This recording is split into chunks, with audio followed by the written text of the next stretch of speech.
Head Institution Equities at Prabhudas Leela is also joining in to get us his outlook. Shri, morning. Thanks so much for taking the time out today. Good morning. And well, what a volatile period it's been for the markets. I mean, the swings that we've been seeing on the benchmarks, they've been extremely wild. What do you make of this volatility that we're seeing in the markets? Is this an opportunity for investors to get in, or is it saying something else and it's best to avoid it right now?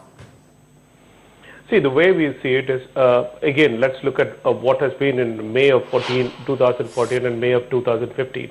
I think the one big positive is nothing has fundamentally changed in the country. Sorry. Fundamentally changed. When I say nothing has fundamentally changed, I think the business optimism is still there. What we have not seen is an economic recovery in the domestic market. That's number one. Number two, the positive is your oil prices have corrected from those $100 odd, etc. Went down to 49, now it is back to 65. But still, it's a long way off. That's still benefiting you. The third is, yes, it's expected that the economic recovery will happen, but at least by Q2. Should that happen, things will be better on the on a continuous improvement that we'll see it on the growth side. Be it around 7.5% to 8%. That growth, if it continues to happen, it's positive. So what we look at it from our own estimates, we believe that the earnings estimates for FY15, which is just getting over and the results are coming out, is around 412 rupees for the Nifty. We expect it to be somewhere around 487 rupees for FY16.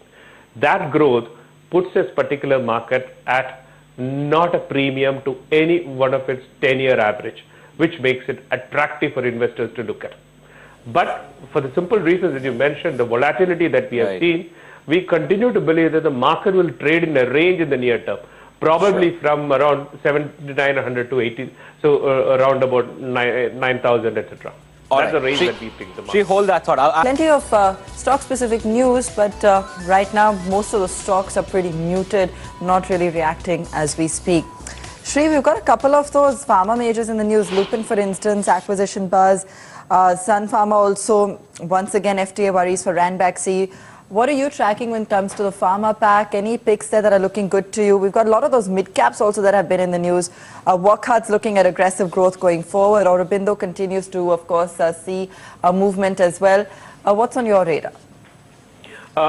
See, as a house with top picks, we have two of the pharma stocks. We have Glenmark, we have Aurobindo, and the third one is, of course, Dr. Reddy's. So these are the three stocks that we like. Lupin, yes, there was an earnings disappointment, and our analyst has reduced our target price from 2,100 to down to around 1,800 levels, 200 rupees reduction. We still have an accumulate on that stock. That's where we are. And Wockhardt, we do not have a coverage towards. All right, so that's as far as the pharma pack is concerned and the kind of developments that we've been tracking there. But, you know, you're making a comment earlier as well in regard to the way the markets are likely to behave going forward from here.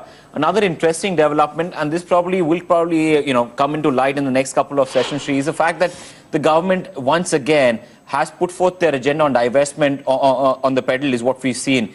Is that something that the markets can digest? Because we've seen a fair bit of volatility, on opening. Shri, as we started talking a couple of minutes back as well, we've seen volatility play out already in the first opening minutes as well. But what's your sense when we talk about this entire divestment, IOC, NTPC, all these guys have been somewhat lined up, is what the cabinet's approved recently? Yeah, that's something which we had already budgeted in. But the key question is, there is going to be a supply of paper from the government. I mean, issue fundraising or capital raising program for these companies or offer for sales, which is going to come in. That has to be absorbed by the existing PSUs and domestic institutions. So any incremental demand that is going to be there, that's going to be probably offset by the kind of supply that is that's going to be there, which is probably going to cast the near-term upside. That's number one.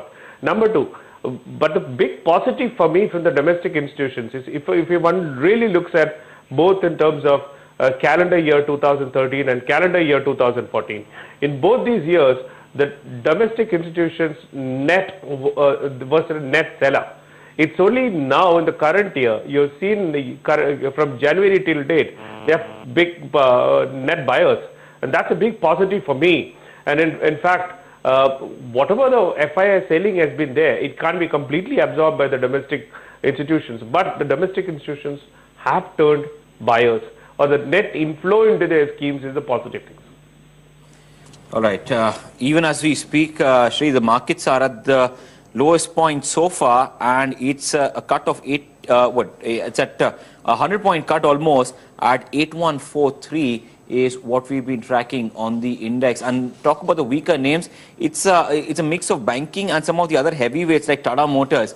From the banking pack, you've got Bank of Baroda there, but in terms of weightage, ICICI Bank is cracking quite a bit. So that one's seeing quite a bit of a knock. HDFC is the other one that's also been adding to some bit of more pressure. Tata Motors is the other one. There you go. HDFC is down 1.5% already in morning trade itself is what we're noticing. And yes, it's been again quite a bit of a volatile morning that we've seen so far in terms of markets. Lupin continues to be the top loser, down 3.5% is what we're seeing on that counter.